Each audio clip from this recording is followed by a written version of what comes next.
Oi gente, tudo bem? Essa aula tem como título Anarquismo e Protagonismo Feminino. A gente vai entender melhor a relação que existiu entre as ideias anarquistas no Brasil e o reforço do movimento feminista por aqui.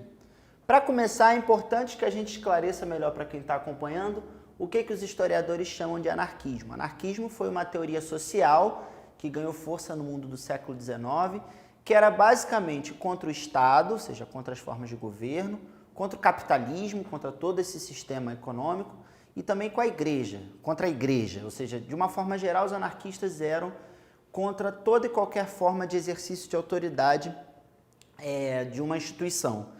E foi uma ideia que surgiu na Europa no século XIX, mas que é trazida para o Brasil também e tem uma forte influência sobre o movimento operário brasileiro no início da década de 20. Os anarquistas também achavam que era necessário uma revolução social que acabasse com essas formas de opressão que eu falei, né? O capitalismo, o Estado, a igreja, diminuísse a desigualdade social entre os homens, e a maneira de fazer isso é o que eles chamavam de ação direta, ou seja, que os trabalhadores se organizassem e agissem direto contra aquilo que os oprimia, né? Essa forma de pensamento ela vai ter no Brasil uma relação direta com o crescimento da luta pelos direitos das mulheres, o que a gente chama de feminismo. Por isso até, inclusive, tem aqui essa sugestão aqui de igualdade, né? Ou seja, no Brasil, nesse contexto, houve uma aproximação de ideias do anarquismo com o feminismo. A gente vai ver como é que foi esse processo e por que aconteceu dessa forma.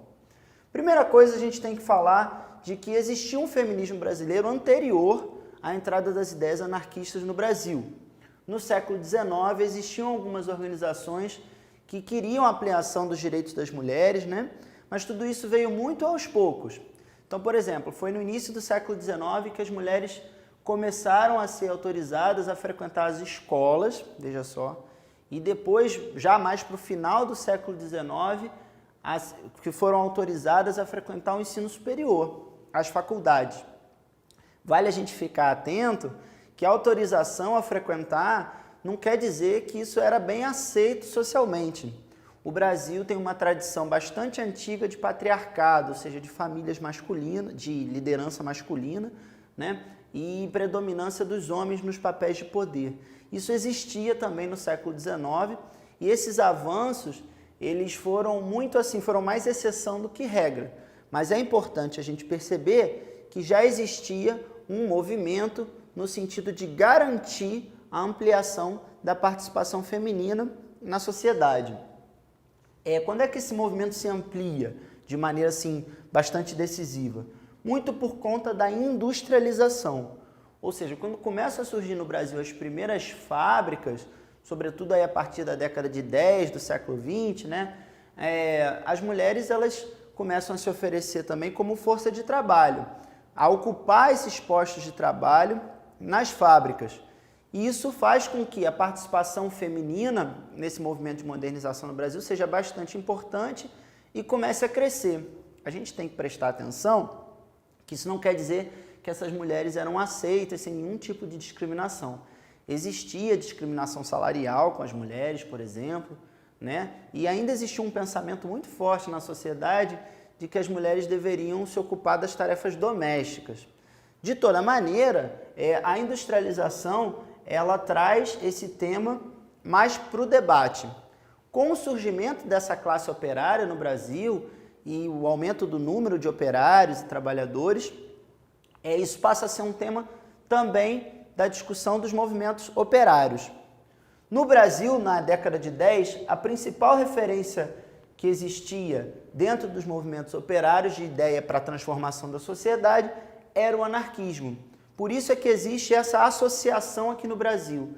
Os movimentos por ampliação dos direitos das mulheres, no seio do movimento operário, dentro do movimento operário, eles surgem numa associação direta com as ideias anarquistas. Muitas dessas mulheres anarquistas, elas se envolveram, por exemplo, na Greve Geral de 1917, que foi um movimento muito importante, e elas acreditavam que a emancipação social, ou seja, libertar-se do capitalismo, tinha que vir juntamente de uma emancipação de gênero, né? Ou seja, que as mulheres pudessem se emancipar também da opressão de seus maridos. Isso é muito importante, porque mostra já uma transformação e uma intensificação desse movimento por igualdade de gênero, que é o que a gente chama hoje de feminismo. Só que, como tudo, né, a história mostra isso, que as conquistas, elas por vezes são muito lentas, elas fazem parte de um processo histórico. No caso do Brasil, por exemplo, a participação política das mulheres, ela só começa a aparecer, e mesmo assim muito pouco, lá no fim da década de 20, com a primeira mulher que consegue autorização judicial para votar, porque o voto no início do século XX era masculino, tá? E anos mais tarde, a primeira prefeita. Mas veja, tudo conseguido na justiça com muita dificuldade. No Brasil, as mulheres só foram autorizadas a votar no governo de Getúlio Vargas, a partir de uma lei que saiu em 1932, sendo que a primeira vez que as mulheres foram às urnas em nível nacional foi em 1933, para a eleição de Assembleia Nacional Constituinte. Ia fazer uma nova Constituição para o Brasil, as pessoas foram votar e foi a primeira vez que houve participação nacional de mulheres. Isso é interessante a gente perceber, porque na década de 30 já havia outros movimentos pelo mundo no sentido de aumentar a participação das mulheres, aumentar o protagonismo feminino na sociedade. O mais conhecido deles foi o movimento das sufragistas na Inglaterra, onde havia uma organização pública no sentido de garantir o direito a voto. Nessa época ainda tinha gente que pensava que a mulher não tinha que votar porque ela estava submetida ao marido. O que essas mulheres mostraram é que elas não pensavam dessa forma. E o movimento feminista no Brasil foi muito importante para a garantia desse direito, que veio com Getúlio Vargas, mas não caiu do céu, né? Foi fruto de muita luta dessas mulheres.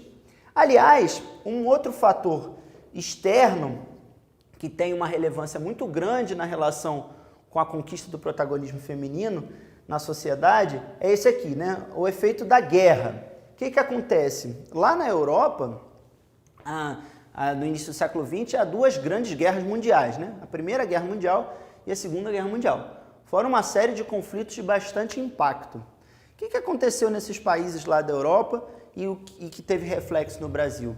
Eles necessitaram de mão de obra nas fábricas para produzir os mantimentos, para produzir as roupas para as tropas, os armamentos. Então, isso fez com que lá na Europa se ampliasse a participação feminina no mercado de trabalho. Isso se tornou uma tendência mundial que chegou aqui no Brasil também.